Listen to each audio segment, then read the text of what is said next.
जितना मैं सोचता हूं पढ़ने के लिए कि इतना करूंगा, मैं इतनी चीजों को तैयार करूंगा, इतनी प्रैक्टिस करूंगा, लेकिन मैं उतना नहीं कर पा रहा हूं। तो मेरे दिमाग में कहीं ना कहीं एक स्ट्रेस बढ़ रहा है कि मैं जितना सोचता हूं ना उतना नहीं कर पा रहा हूं। तो हमारा आज का विषय यही है बेटा कि मैं आपको बोलूंगा बार बार कि उस टाइम शेड्यूल के दौरान छोटे छोटे गोल बनाओ। आपको बताता हूं कि इसके पीछे का प्रैक्टिकल या इसके पीछे का जो साइंटिफिक रीजन क्या है। पता है क्या होता है बेटा कि आप 3 घंटे पढ़ने के लिए फिजिक्स बैठे, या मान लीजिए 1.5 घंटे जूलॉजी पढ़ने बैठे, और आपने सोचा कि मैं एक टॉपिक पढ़ूंगा पूरा।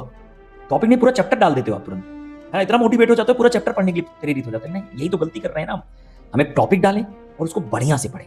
टाइम लगने दो बेटा, आज लगने दो टाइम। मैं कह रहा हूं 1 महीने में स्पीड अच्छी हो जाएगी। आज लगने दो जितना समय लग रहा है। तो आप वो पढ़ने बैठे, आपने पढ़ने बैठे तो आपने वो टॉपिक को पूरा पढ़ लिया आधे घंटे में। पता है, आप बैठ जाइए, आंख बंद कर लीजिए, मनन कीजिए कि मैंने किस टॉपिक को कैसे पढ़ा है। सोचिए कि मैंने कैसे पढ़ा है इस टॉपिक को। मन में, हाँ मैंने ये पढ़ा, ये इसके बाद ये है, इसके बाद ये है, अरे यार याद नहीं आ रहा क्या है, इसके बाद ये है। चलिए, जब हम पढ़ने बैठेंगे तो एक समस्या और आएगी आपकी। समस्या ये आएगी कि आपका दिमाग जो है वो कहीं और चला जाएगा। सोच हम पढ़ाई के बारे में नहीं, चल रहा है दिमाग कहीं और। तो इसका सबसे अच्छा जवाब है कि उस पर्टिकुलर टॉपिक को बंद करिए, एक रफ कॉपी उठाइए, पेन उठाइए, जो पढ़ा है उसको लिखना शुरू करिए।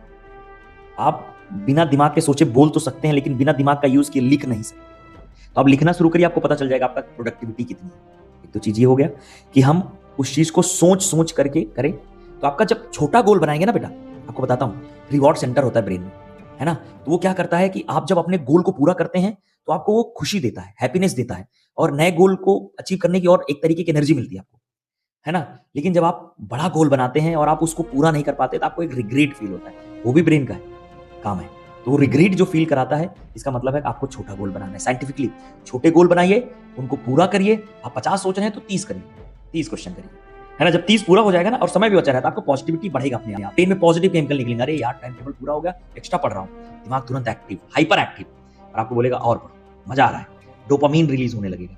लेकिन जब आप बड़ा गोल बनाएंगे और पूरा नहीं कर पाएंगे तो आपको पता है दिमाग में स्ट्रेस रिलीज होगा, आपका एक रिग्रेट फील होगा, और वो आपको ना फिर आगे की पढ़ाई करने से रोकेगा। तो यही है बेटा, छोटे छोटे गोल बनाइए, एक कंसिस्टेंसी के साथ चलते रहिए। मैं कह रहा हूं ना, अभी बहुत समय है, सफल हो जाएंगे। आप करके देखिए, 21 दिन मेरे साथ करके देखिए। मैं हर दिन एक नए टॉपिक के साथ आपको समझाता हूं कि ये समस्या आएगी, अब ये समस्या आएगी, उस समय का समाधान ये है ना? आप निश्चित तौर पर इसी समय आ जाइए, आपको वो समस्या का समाधान मिल जाएगा जो आपके दिमाग में आएगा, क्योंकि मैं प्रैक्टिकली उस चीज को लेकर चल रहा हूँ। एक बच्चे की जगह पे रख के सोच रहा हूँ बेटा। मैं एक ऐसा बच्चा जो आज शुरू किया है, कुछ दिन पहले ही शुरू किया है पढ़ना, समझिए? हमारी पॉजिटिविटी और बढ़ गई। यही तो करना है ना बेटा, बदलाव ला रहे हैं, एक ऐसा बदलाव जो आपके लिए जरूरी है, आपके परिवार के लिए जरूरी है, आपके फ्यूचर के लिए जरूरी है ना? तो थोड़ी मेहनत तो करनी पड़ेगी। तो चलिए मिलते हैं नेक्स्ट